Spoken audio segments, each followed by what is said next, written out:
জানো বন্ধু, আমাদের প্রত্যেকটি মানুষেরই একটা বড় স্বপ্ন, আমরা অনেকগুলো বছর সুস্থ সবলভাবে বাঁচব। আমরা মনে মনে এটা চাই, কিন্তু আসলে যে কাজগুলো করলে আমরা ভালোভাবে অনেকগুলো বছর বাঁচব, আমরা সেই দিকটা ধ্যান দিই না। জানো বন্ধু, একটা সুন্দর লাইফস্টাইল পারে আমাদেরকে অনেকগুলো বছর ভালোভাবে বাঁচিয়ে রাখতে। একই রকমভাবে একটা খারাপ লাইফস্টাইল পারে আমাদেরকে খুব তাড়াতাড়ি মৃত্যুর মুখে ঠেলে দিতে। তাহলে আমরা কি করব? আজ থেকেই একটা সুন্দর লাইফস্টাইলকে বেছে নেব, তাই তো? অনেকেই মনে করে যে দূর, অত লাইফস্টাইল মেনে কি হবে? ওই মানুষগুলোকে দেখো, ওরা মদ, বিড়ি, গাঁজা, খৈনি এই সমস্ত কিছু খেয়েও অনেকগুলো বছর বেঁচে রয়েছে। আর যারা বেশি করে মেনটেন করে তারাই আগে মৃত্যুবরণ করে। সর্বপ্রথম এই ভ্রান্ত ধারণা মাথা থেকে ঝেড়ে ফেলতে হবে। কারণ তুমি হয়তো দেখছো ওই মানুষগুলো খারাপ লাইফস্টাইলের মধ্যে থেকেও বেঁচে রয়েছে, কিন্তু আসলেই কি ওরা খুব ভালোভাবে বেঁচে আছে? সুস্থ সবলভাবে বেঁচে রয়েছে? না। তো বেঁচে থাকাটাই কি ইম্পর্টেন্ট, নাকি ভালোভাবে সুস্থ হয়ে বেঁচে থাকাটা ইম্পর্টেন্ট? কোনটা? অবশ্যই ভালোভাবে। তো আজকে দুটো পয়েন্টস নিয়ে আমি আলোচনা করব, যে দুটো পয়েন্টস যদি আমরা একটু ফলো করতে পারি প্রত্যেকেই, তাহলে আমরা সত্যি সত্যি অনেকগুলো বছর ভালোভাবেই বাঁচব।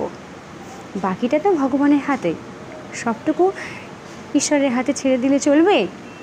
দেখো, সর্বপ্রথম লাইফস্টাইলকে ভালো রাখার জন্য যেটা আমাদের প্রয়োজন সেটা হচ্ছে একটা সুন্দর খাদ্য তালিকা। তুমি উপর থেকে কতটা চকচকে তকতকে রয়েছো, তুমি সেলুনে যাচ্ছ, তোমার স্কিন, হেয়ার তুমি ট্রিটমেন্ট করাচ্ছ, ঠিক আছে, সবটা ঠিক আছে, কিন্তু তার থেকেও 4 গুণ বড় কথা, তুমি কি খাচ্ছ, তোমার খাদ্য তালিকায় কি রয়েছে, এটা সব থেকে ইম্পর্ট্যান্ট, যেটা অনেকেই ধ্যান রাখে না। ভাবছে আমি তো রয়েছি, চলছি, ঠিক আছে, বাট নো। অনেক মানুষই এমন আছে যারা প্রতিনিয়ত ফাস্টফুড বা জাঙ্ক ফুড খায়, তৈলাক্ত খাবার খেতে পছন্দ করে। দেখো বন্ধুরা, আমি মনে করি তুমি যাই খাও না কেন, আমাদের ঘরের খাবারটাই কিন্তু বেশি গুরুত্বপূর্ণ আমাদের শরীরের জন্য। অনেকের খারাপ লাগলেও এটাই সত্যি। বাইরের খাবারগুলো আবার অনেক প্যাকেটজাত খাবার আছে যেগুলোতে লেখা থাকে এগুলো খুব ভালো খাবার, হাই কোয়ালিটি ইত্যাদি ইত্যাদি। যাই হোক না কেন, তুমি যতই বলো না কেন, সেগুলোর মধ্যে আর্টিফিশিয়াল থাকে। তোমার বাড়ির যে খাবারটা, ডাল, তরকারি, সবজি, রুটি, ভাত, মুড়ি, এই খাবারগুলো তোমার হেলথকে কখনো খারাপ করবে না। তোমরা নিজেরাই প্রমাণ পাবে। 1 উইক তুমি বাইরের ফাস্টফুড খাও, জাঙ্ক ফুড খাও, আফটার 1 উইক রেজাল্ট তুমি দেখতেই পাবে। আবার 1 উইক তুমি তোমার বাড়ির খাবার খাও, আফটার 1 উইক তুমি রেজাল্ট দেখতে পাবে। কোনটা বেটার, প্রথমেরটা নাকি দ্বিতীয়টা? এটা আমাকে বলে দিতে হবে না, তোমরা নিজেরাই ফিল করতে পারবে। বাইরের খাবার কখনো ভালো হয় না, আমাদের হেলথটাকে একটু একটু করে শেষ করে দেয়। এই কথাটা যত তাড়াতাড়ি কেউ মানতে পারবে তার জন্য ততই ভালো। আমাকে কেউ খারাপ কমেন্ট করো বা না করো। দেখো, মাঝে মধ্যে খাওয়া আর ওই খাবারটাকে কন্টিনিউ রাখা, দুটোর মধ্যে অনেক তফাৎ।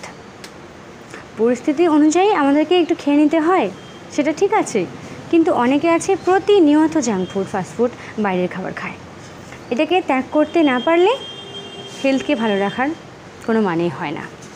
2, এবার বলি জল পান করার কিছু সঠিক পদ্ধতি, যেগুলো অনেকেরই জানা নেই। ইভেন আমরা ছোটোবেলায় দেখেছি আমাদের বাড়ির বড়রাই আমাদেরকে বলতো, খাবার পরে কি রে, জল খেলি না উঠে গেলি, খাবার শেষ করলি এবার জল পান কর, তারপরে যা। তো তারা নিজেরাও জানতো না এবং আমাদেরকেও ভুলটাই জানিয়েছে, যার ফলে আমরা কিন্তু অনেক সমস্যায় ভুগেছি। তো দেখো, অনেকেই এই ভুলটা করে, খাবার খাওয়ার সাথে সাথেই জল পান করে বা খাওয়াটা কমপ্লিট হওয়ার পরেই জল পান করে নেয়। এটা খুব ভুল। কেন জানো? কারণ আমরা যখন কোনো খাবারকে মুখের মধ্যে নিয়ে চিবিয়ে খাই, ঠিক তখন আমাদের পাকস্থলীর মধ্যে থেকে একটা পাচক রস নিঃসৃত হয়। ঠিক ওই সময় তুমি যদি জল পান করো, বা খাবারটা কমপ্লিট করার পরেই তুমি যদি জল পান করো, তাহলে কি হবে, আমাদের পাচন ক্রিয়া সঠিকভাবে হবে না এবং পাচন ক্রিয়াকে সক্রিয় করার জন্য যে অ্যাসিডগুলোর প্রয়োজন হয় সেগুলো দুর্বল হয়ে পড়বে, যার ফলে জল আর খাদ্য একসাথে মিশবে না, জল আর খাবারটা আলাদা থাকবে। আর ঠিক এই কারণের জন্যই আমাদের হজমের প্রবলেম হবে, গ্যাস্ট্রিকের প্রবলেম হবে। আর ঠিক তখন আমরা বারবার মেডিসিন নেব, যেটা আমাদের হেলথের জন্য একেবারেই ভালো নয়। তাই এগুলো যদি একটু মেনে চলা যায়, আমরা আমাদের পেটের সমস্যা থেকে অনেকটা দূরে থাকবো, আমাদের হেলথটা ভালো থাকবে। এছাড়াও কিছু ফিজিক্যাল অ্যাক্টিভিটি রাখা আমাদের লাইফস্টাইলে ভীষণ দরকার, প্রত্যেকেরই জন্য। যার যেটুকুনি সময় হয় হালকা ফুলকা একটু ব্যায়াম করা ভীষণ দরকার। না হলে হাঁটাহাঁটি করতে পারো, কোথাও যাচ্ছ 1 কিলোমিটার পথ, তো সেখানে গাড়ি করে যাওয়ার কি দরকার, একটু হাঁটাহাঁটি করলে শরীরটা অনেক ভালো থাকবে, ফিট থাকবে, আমাদের মেটাবলিজম সিস্টেম ভালো থাকবে, তখন আমাদের হেলথটাও ভালো থাকবে, আমরা অনেক ফুর্তিতে থাকতে পারবো, অনেক এনার্জেটিক থাকবো। বাস এটাই তো চাই, আর কি।